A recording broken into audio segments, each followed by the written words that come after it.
स्वागत है आपका मगर न्यूज पर। तारीख हो गई है 11 सितंबर 2022, दिन है रविवार, हिंदी तिथि आश्विन मास कृष्ण पक्ष की प्रतिपदा यानी एकम।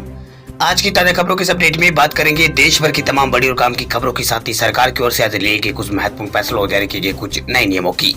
तो इस वीडियो को अभी लाइक करें और चैनल को सब्सक्राइब करके घंटी के निशान को जरूर से दबा दें।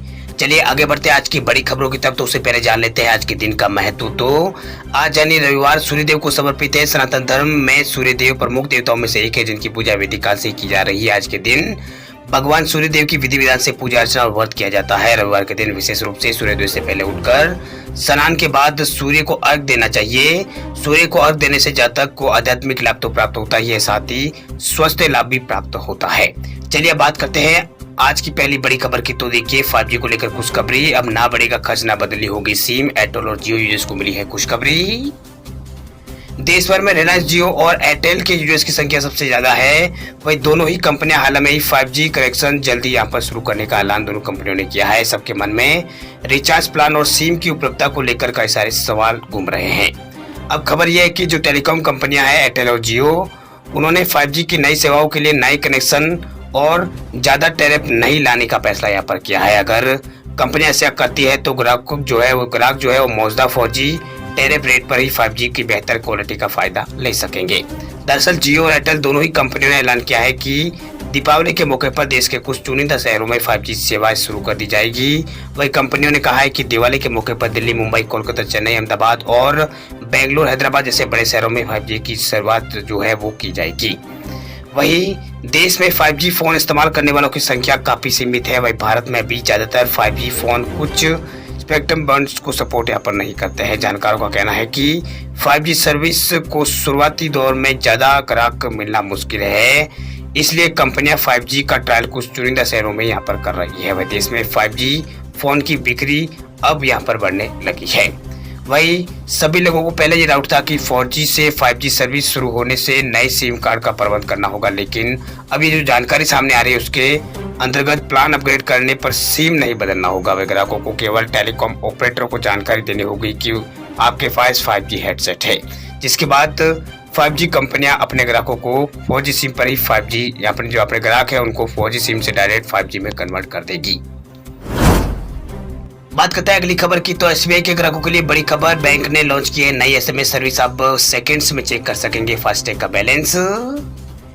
स्टेट बैंक ऑफ इंडिया यानी SBI ने एक नई सर्विस शुरू की है। दरअसल बैंक ने फास्टैग बैलेंस चेक करने के लिए अब SMS सेवा शुरू बैंक कर रहा है, जिसके जरिए अब सेकंड्स में यूजर्स फास्टैग का बैलेंस है वो जान सकेंगे। वह बैंक ने शनिवार को एक ट्वीट करके इस बारे में यहाँ पर जानकारी दी है, जिसमें बताया गया है कि SBI का फास्टैग यूज करने वाले ग्राहक अब अपने रजिस्टर्ड नंबर से 7208810091 पर कॉल करके SMS भेजकर SBI का जो फास्टैग बैलेंस है वो जान सकते हैं। ये नंबर है 7208820019। इस पर आप कॉल करके या फिर SMS भेजकर अपना जो फास्टैग बैलेंस है वो यहाँ पर चेक कर सकते हैं। अगर आपको एक गाड़ी पर लगे फास्टैग का बैलेंस अगर जानना है तो आपको इस नंबर पर कॉल करना होगा। उस पर यहाँ पर SMS करने के लिए आपको FTBAL लिखकर SMS करना होगा। भाई अगर आपके पास कोई मतलब एक से ज्यादा अगर गाड़ियां हैं तो सबके फास्टैग का बैलेंस चेक करना है तो आपको लिखना होगा FTBAL फिर जो व्हीकल नंबर है वो, और उसके बाद आपको ये 7208820019 पर आपको SMS करना होगा। उसके बाद जो आपका जो भी फास्टैग बैलेंस होगा वो आपके स्क्रीन पर शो होगा। बात करते हैं अगली काम की खबर की। तो आम आदमी को जल्द मिल सकती है बड़ी खुशखबरी, 5 रुपए तक सस्ता हो सकता है पेट्रोल और डीजल। देश में 110 दिन से पेट्रोल डीजल के दामों में कोई बदलाव नहीं देखने को मिला है, जो लोगों के लिए जो मुश्किल है वो बना हुआ है। वही पेट्रोल और डीजल की कीमतों में तेजी आपके घर का बजट जो है बिगाड़ रही है। वही तेल की कीमतें अधिकांश शहरों में 90 रुपए प्रति लीटर पार हो गई है। वह त्योहारी सीजन में पेट्रोल डीजल की कीमतों को लेकर अगर आप परेशान हो रहे तो आपको जल्दी एक राहत भरी खुशखबरी मिल सकती है। दरअसल जल्दी तेल कंपनियां जो है वो तेल की कीमतों में 5 रुपए तक की बड़ी गिरावट कर सकती है। दरअसल तेल की कीमतों में आने वाले दिनों में गिरावट देखने को मिल सकती है, जिसकी वजह कच्चे तेल की कीमतों में आई गिरावट है। दरअसल अंतर्राष्ट्रीय बाजार में कच्चे तेल की कीमतों में आई गिरावट का असर देश में पेट्रोल डीजल के दामों पर भी पड़ने वाला है। वही कच्चे तेल की वैश्विक कीमत 7 महीनों के सबसे निचले स्तर पर पहुंच गई है। वैश्विक बाजार में जो क्रूड ऑयल है वो अब $88 प्रति बैरल पहुंच गया है।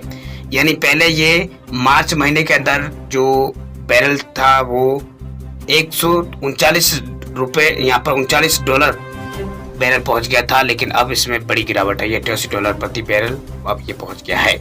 वही भारत में तेल की कीमतें जहाँ उच्चतम स्तर पर बनी हुई है, तो वही कच्चा तेल जो है वो यहाँ पर कच्चे तेल के दामों में गिरावट है और लगातार ये अभी 90 से 85 के बीच में यहाँ पर अटका हुआ है।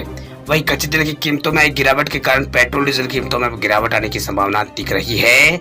वही एनर्जी एक्सपर्ट्स की माने तो आने वाले दिनों में कच्चे तेल की कीमतों में बड़ी गिरावट आ सकती है। वही क्रूड ऑयल की कीमतों में गिरावट का लाभ पेट्रोल डीजल की कीमतों पर पड़ना तय है। वह एक्सपर्ट्स की माने तो आने वाले दिनों में पेट्रोल डीजल के भाव में 5 रुपए प्रति लीटर तक की कटौती हो सकती है। वही यहाँ पर IIFL के वाइस प्रेसिडेंट अनुज गुप्ता ने एक टीवी चैनल से बातचीत करते हुए बताया कि अंतर्राष्ट्रीय बाजार में कच्चे तेल की कीमतों में गिरावट जारी है और मांग की कमी आने के कारण आने वाले दिनों में इसकी कीमत टूटकर $85 तक पहुंच सकती है, जिसका लाभ भारत में भी होगा और तेल की कीमतों में गिरावट आएगी, ये बात उन्होंने कही है। बात करते हैं अगली खबर की, तो पेटीएम, फ्लिपकार्ट और अमेजोन पे के कस्टमर्स हो जाए सावधान, आरबीआई लेकर आया है नया नियम। आरबीआई ने देश भर में ऑनलाइन ऐप के माध्यम से इंस्टेंट लोन देने वाली कंपनियों को सख्त निर्देश दिया है। दरअसल अब कंपनियों के लिए डिजिटल लेन देना काफी मुश्किल हो जाएगा। इसके तहत आरबीआई रिजर्व बैंक ने डिजिटल लोन देने के लिए सख्त नियम बना दिए है। दरअसल भारतीय रिजर्व बैंक यानी आरबीआई ने ऑनलाइन लोन देने के लिए सख्त नियम बना दिए हैं। दरअसल बात यूँ है कि भारतीय रिजर्व बैंक ने कहा है कि लोन देने की प्रक्रिया में लोन सर्विस प्रोवाइडर जो है LSP को जो भी फीस का भुगतान किया है, मतलब जो भी भुगतान किया जाता है उसे कर्ज लेने वाले कस्टमर से नहीं वसूला जाए, बल्कि लोन देने वाली कंपनी उसका भुगतान करे।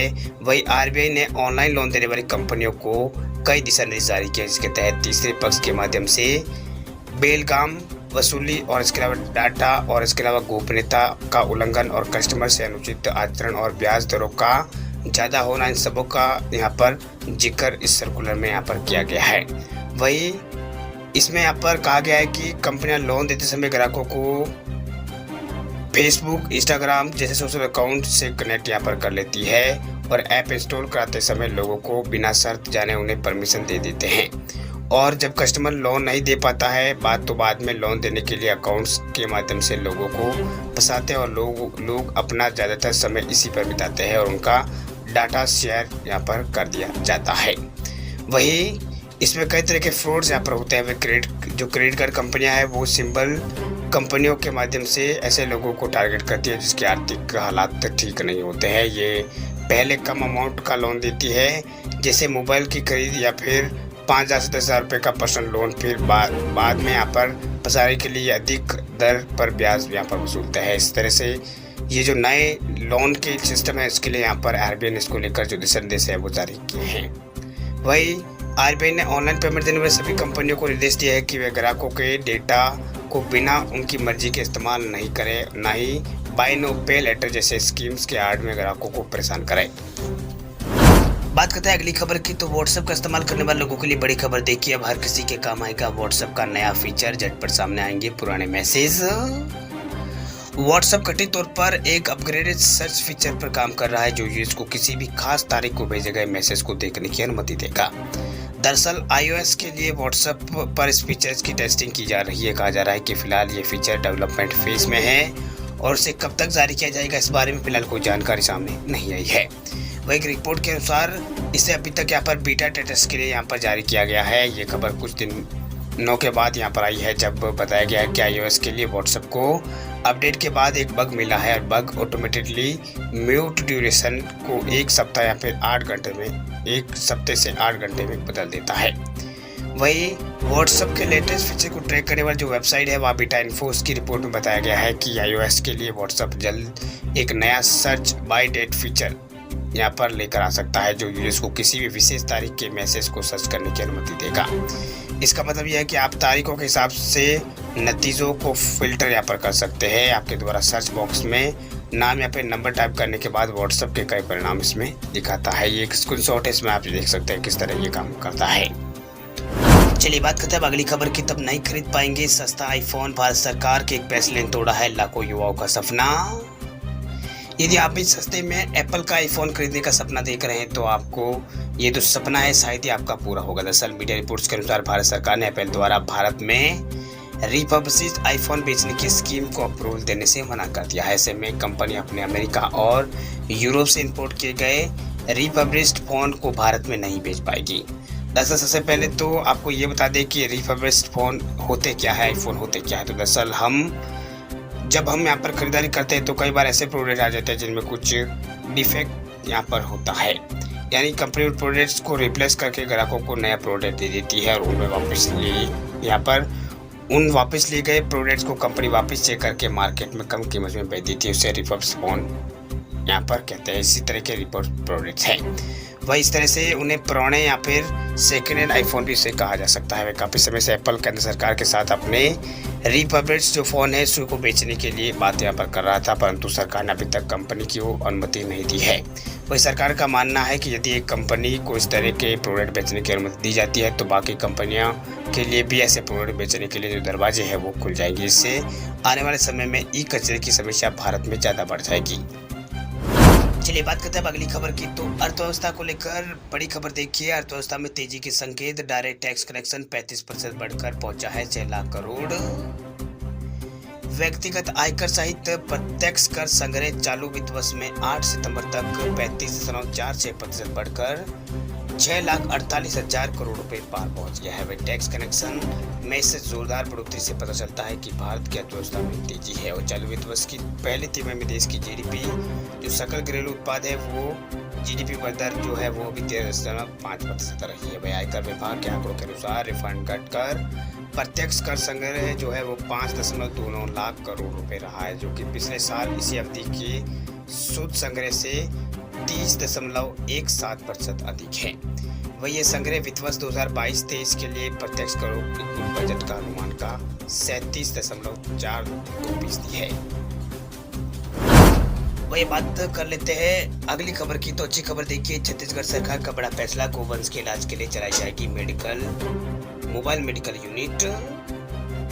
छत्तीसगढ़ में घूम कर मोबाइल मेडिकल यूनिट से लोगों का इलाज अब यहाँ पर किया जाता है, लेकिन अब सरकार गोवंश के इलाज के लिए भी मोबाइल मेडिकल यूनिट सेवा शुरू कर रही है। दरअसल मुख्यमंत्री भूपेश बघेल ने मुख्यमंत्री गोवंश मोबाइल चिकित्सा योजना शुरू करने का ऐलान किया। इसके लिए सीएम ने अधिकारियों को निर्देश दिया है और जल्दी योजना का प्रारूप है वो तैयार करने से लागू करने की बात यहाँ पर कही है।